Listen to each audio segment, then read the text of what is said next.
Vespasian, it's heard that you grew up with your grandmother Tertulla on your father's side. Tell us a little bit about her. Where did you grow up with her? Yes, Nana Tertulla. I miss her so much. As a matter of fact, I have this little silver goblet that used to belong to her. In every festival and religious holiday, I will take it out and give a toast to Nana Tertulla. I'm so sorry for your loss. Thank you very much. Still hurts me deep in my soul. So, you work at the palace. What can you tell us a little about Emperor Vespasian's personal life, like his family? Oh yeah.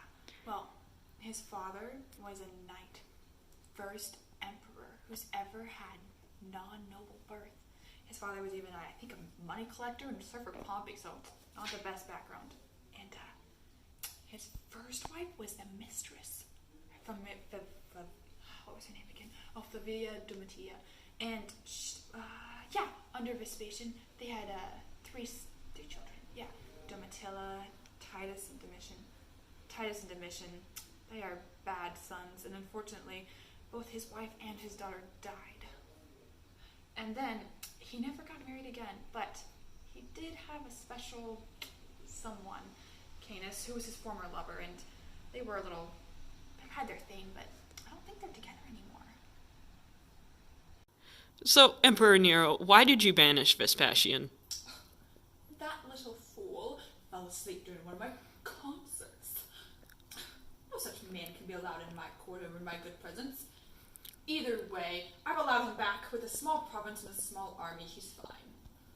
Enough about him. Let's talk about me.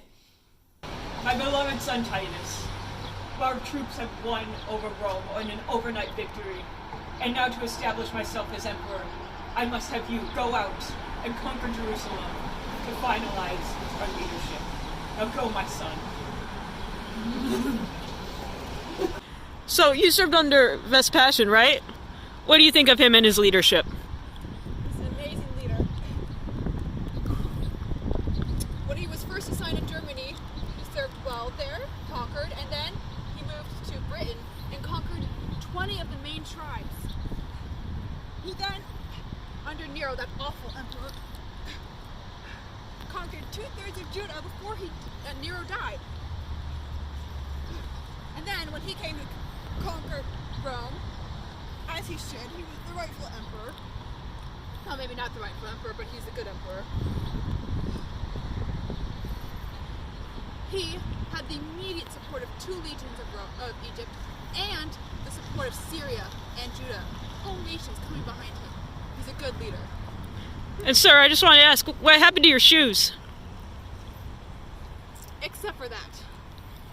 Vespasian, we made the request to this man to get funding for our shoes. Us poor soldiers, we're shoeless. We need the money, the funds to do this, and he denied our request and wasn't quite kind about it. Aside from that, he's a good emperor. The most notable emperor, Vespasian himself, has dedicated himself to rebuilding the burnt down Rome with his own hands, taking initiative and showing that the rebuilding of Rome is something, and the people of Rome are something he cares deeply about. When Nero destroyed our great city, Nero without hope, without peace, we lost our religious heart, but I have long last restored it. Behold, the Temple of Peace. And aside from that, great Augustus, he was unable to see this great dream come true. Behold, in his honor, we have the amphitheater. Glorious, isn't it? Most stunning. This is the heart of the Pax Romana. So, how has life been for you under Vespasian? Emperor Vespasian? Oh my goodness. Okay, I know some people say he's greedy, but let me tell you, that man throws the best parties, and he throws the parties to help, the people, the butchers, and all the people who are in the city, and he's generous to men of every rank. You can say he's greedy, but you can't say he ain't generous, because that man, he is so generous. And he has restored the literary arts, he has dedicated help for the arts, and he has established the first salary for grammar and Latin teachers and for rhetoric. I mean, look at the education. We're going to flourish now. And, oh my goodness, the list goes on and on. He also has helped restore the cities that have been damaged around the Roman world from earthquakes and fires. He just really wants to see Rome and the Roman Empire flourish. Like, this man, such a good emperor.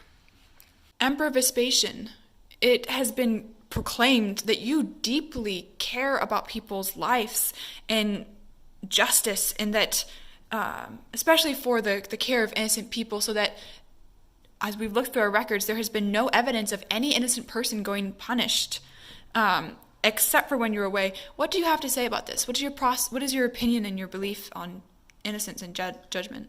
Well, I care a lot about justice, but I also care a lot about the people too. And it just pains me. Hold on, I need to go for a moment.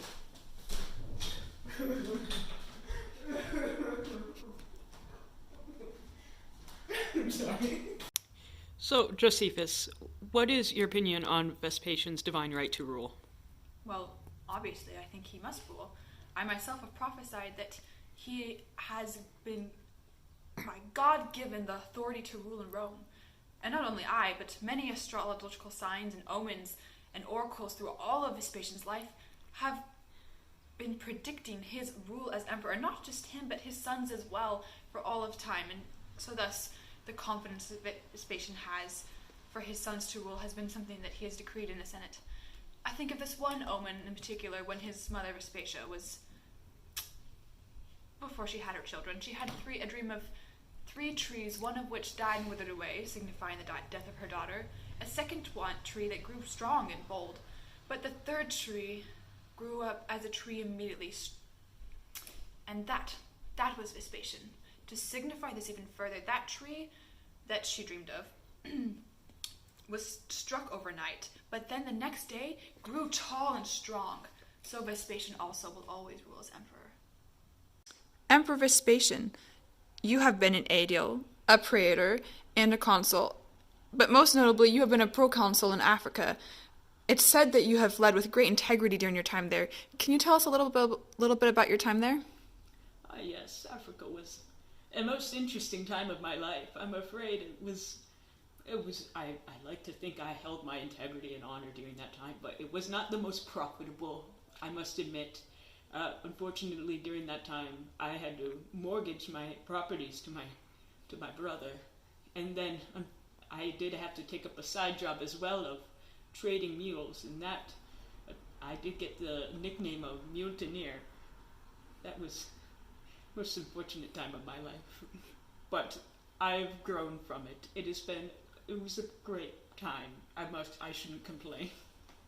And not even to mention, this man has the patience of a saint, of a god, some might even say. People insult him, people get mad at him. Not a word, he bears it with the diligence and patience. That man can do no wrong. He even set up the daughter of his enemy with a wonderful husband. He's just such a mild temperance. Oh, so many of our past emperors, they have been so crazy. Vespasian is the man. Emperor Vespasian, congratulations on becoming emperor. What are some of your greatest accomplishments that you've been able to accomplish in Rome? Well, there's many changes I wanted to do with Rome. I wanted nothing more than to bring peace and order to this great country. And, of course, there was quite a bit to be done. Rome has been quite disfigured.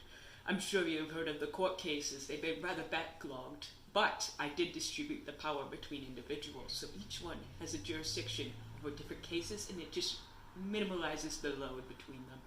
And then, of course, there was giving the Roman rights to the people of Spain. That was a glorious day indeed. And a few people may call me greedy, because I did raise taxes just a little bit, but it was all for the glory of Rome and for better improvements in the future. So Vespasian, tell us a little bit about your daily routine. Well, you see, I start the morning very early, while it's still dark out. I get up, I read the letters, the fan mail, and then I will talk with my comrades, and we'll settle a little business, and then I'll have a little rest, and then I will go and I will bathe, and then we have dinner, and then we talk with more of my comrades and my family. I'm a little more content at that time. And so sometimes I will give them more of their blessings that they have deserved. Oh! Is it the bowels? An emperor must die on his feet.